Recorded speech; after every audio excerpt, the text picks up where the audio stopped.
अगली खबर की ओर चलते हैं। अमेरिका और चीन के बीच नए सिरे से ट्रेड वॉर छिड़ गया है। पहले चीन ने अमेरिका को रेयर अर्थ एक्सपोर्ट को लेकर कई तरह की सख्ती घोषित की और उसके बाद अमेरिका ने जवाबी कार्रवाई करते हुए 100% टैरिफ लगाने का ऐलान कर दिया है।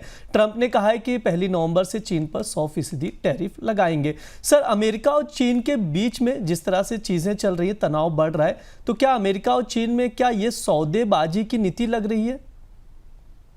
अभी तो ब्रिज सौदेबाजी की नीति लग रही है, क्योंकि सियोल में एक बातचीत होनी है ट्रंप और शी जिनपिंग के बीच। होगी कि नहीं होगी अभी स्पष्ट नहीं है, लेकिन दोनों देश सामने पॉस्चरिंग में एक दूसरे को घेरने की और अधिक से अधिक दबाव बनाने की कोशिश कर रहे हैं और पीछे पर्दे के पीछे बातचीत कर रहे हैं। कोशिश जैसे ट्रंप ने शुरू किया, टेक एक्सपोर्ट पर, एआई चिप्स पर पाबंदियां लगाई, तो फिर चीन ने भी अपनी तरफ से रेयर अर्थ पर एक्सपोर्ट के नए कंट्रोल लगा दिए। उसके बाद फिर शिपिंग पर, ट्रेड पर पाबंदियां लगाई गई। तो ये दोनों देश एक दूसरे के पैतरे जानते हैं। दोनों देशों को ये पता है कि ये इस तरीके की पेशबंदी से अधिक रियायतें हासिल की जा सकती हैं। इस साल मई और अगस्त में ऐसा ही हुआ था। तो बाजार में बेचैनी भले ही आई हो, पर अगर आप पीछे पलट कर देखें तो मई और अगस्त में इससे ज़्यादा टकराव था। फिर दोनों मेज पर बैठे, टिकटॉक पर अमेरिका का नियंत्रण हो गया और चीन ने अमेरिका को निर्यात में रेयर अर्थ के निर्यात में नई रियायतें दे दी। तो माना जा रहा है कि जो नया टकराव है, ये टकराव एक डील में बड़ा हिस्सा हासिल करने के लिए और अपने पक्ष में अधिकतम चीजें कराने के लिए हो सकता है। दूसरी चीज ये कि दोनों देश एक दूसरे की कमजोरियां भी समझ रहे हैं और उस कमजोरियों के हिसाब से भी पेशबंदी कर रहे हैं। तो इसलिए घोषणा के अगले ही दिन 48 घंटे बाद आपने देखा कि अमेरिका के ट्रेड रिप्रेजेंटेटिव और विदेश मंत्री ने कहा कि नहीं, बातचीत करेंगे और चीन के रुख पर निर्भर है कि बातचीत कैसे होगी।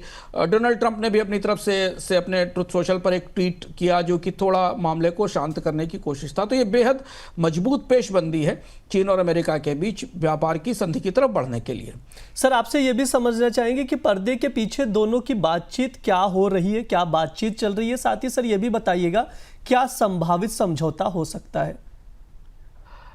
कितना भी टकराव हो, बाजार कितना भी कांपे, घबरा जाएं, लेकिन पर्दे के पीछे दोनों के बीच बातचीत हो रही है और इसलिए शायद बाजारों ने उस दिन पिछले सप्ताह बड़ा रिएक्शन किया। क्रिप्टो बाजार में तो बड़ा कत्लेआम हुआ, बड़ी गिरावट आई। बाजारों का रिएक्शन थोड़ा ज्यादा नीजरक था क्योंकि डोनाल्ड ट्रंप की अपनी आदत है। पर दोनों पक्ष अगर आप ध्यान से देखें तो पीछे पीछे बातचीत कर रहे हैं। अमेरिका चीन से अमेरिका की इच्छा ये है और कोशिश ये है कि मैक्सिमम रेयर अर्थ मिल सके जिससे कि इंडस्ट्री को असर ना हो। चीन का मानना है कि उसे सेमीकंडक्टर के इंपोर्ट के लिए जो तकनीकें हैं उन पर कोई अवरोध ना लगाया जाए। एक लेन देन का मुद्दा यह है जिस पर बातचीत चल रही है और यही सबसे बड़ा फ्लैश पॉइंट है। इस बार भी जो नया टकराव शुरू हुआ इन्हीं दोनों मुद्दों पर हुआ।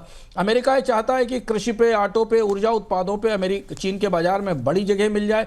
चीन ट्रंप से कह रहा है कि पूरे 100% टैरिफ और पहले के 30% टैरिफ पूरी तरह हटा दिए जाएं। जब ये हटा दिए जाएंगे, प्रतिबंध खत्म हो जाएंगे, पोर्ट शुल्क खत्म हो जाएंगे, तब चीन के अमेरिका के सामानों को चीन के बाजार में आने की इजाजत दी जाएगी। यूएस चाहता है कि आईपी चोरी बंद हो, जबरन टेक ट्रांसफर हो, क्लाउड फाइनेंस के लिए बाजार पहुंचे। चीन का कहना यह है कि पहले हमारे ई कॉमर्स के लिए बाजार खोला जाए, फिनटेक के लिए बाजार खोला जाए जिससे कि चीन के सामान बाजार में पहुंचे। चीन ये चाहता है कि अमेरिका के दबाव पर चीन इस बात के लिए तैयार है कि वो सोयाबीन खरीद सकता है अमेरिका से, तेल और गैस के लिए नया समझौता कर सकता है, लेकिन बड़ी रियायतें दी जाएं। यह पेशबंदी चल रही। जो संभावित समझौता हो सकता है, जहां तक जिस तरफ बढ़ने की चीजें दिख रही हैं, है इस पूरे टकराव के बाद, जिसकी उम्मीद की जा रही कि शायद अक्टूबर में अगर कोई बातचीत होती है और संबंध और ज्यादा बिगड़ते नहीं है तो चीन करीब 200 से 400 अरब डॉलर के इंपोर्ट की पेशकश कर सकता है। कुछ टैरिफ कम कर सकता है, ब्लैक लिस्टिंग में राहत दे सकता है, जिसमें कि मर्चेंडाइज भी होंगे, एनर्जी भी होगी और एग्रीकल्चर भी होगा। लेकिन चीन अगर और रेयर अर्थ और बैटरी के खनिजों की बड़ी आपूर्ति की गारंटी देता है तो यूएस नए टैरिफ कम कर देगा। ग्रीन कॉरिडोर पर, बैटरी सोलर सप्लाई पर, इन चीजों पर कोई सहमति बनती दिखाई दे सकती है। तो ये पूरी पेशबंदी है जो चल रही है। सबकी निगाहें अब सियोल की बैठक में है कि क्या वहां शी जिनपिंग और डोनाल्ड ट्रंप मिलेंगे या नहीं। सर, एक चीज और आपसे समझना चाहिए, क्या चीन ट्रंप की कमजोरी का फायदा उठा रहा है? दोनों एक दूसरे की कमजोरी का फायदा उठा रहे हैं ब्रज। देखिए, चीन को यह पता है कि डोनाल्ड ट्रंप की अप्रूवल रेटिंग गिर रही है, लोकप्रियता घट रही है, महंगाई ज़्यादा है, बेरोजगारी ज़्यादा है, शटडाउन के कारण अमेरिका में चुनौतियां बढ़ रही हैं।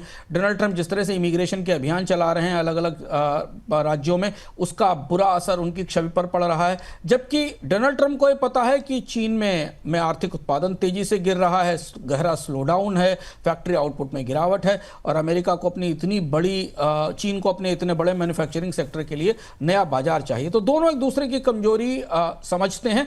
चीन थोड़ा आगे बढ़कर इसलिए खेल रहा है क्योंकि डोनाल्ड ट्रंप ज़्यादा बड़े रिसीविंग एंड पर मौजूद हैं। जितनी महंगाई चीनी सामानों पर बढ़ेगी, अमेरिका में उतनी महंगाई मिलती रहेगी। इसीलिए दोनों पक्ष कह रहे हैं, अमेरिका ने कहना शी से मिलने को कोई कारण नहीं है, पर बैक चैनल से बात होती रहे। चीन ने कहा कि हमें टैरिफ युद्ध नहीं चाहिए, लेकिन हमारे नियंत्रण जायज़ हैं। तो ये जंग अभी थोड़े समय तक, ये खींचतान, ये नाटक, ये पेशबंदी, ये तेवर, ये तुरशी थोड़े समय तक जारी रहेगी और बाजार इसमें डरते कांपते रहेंगे, ऐसा लगता है।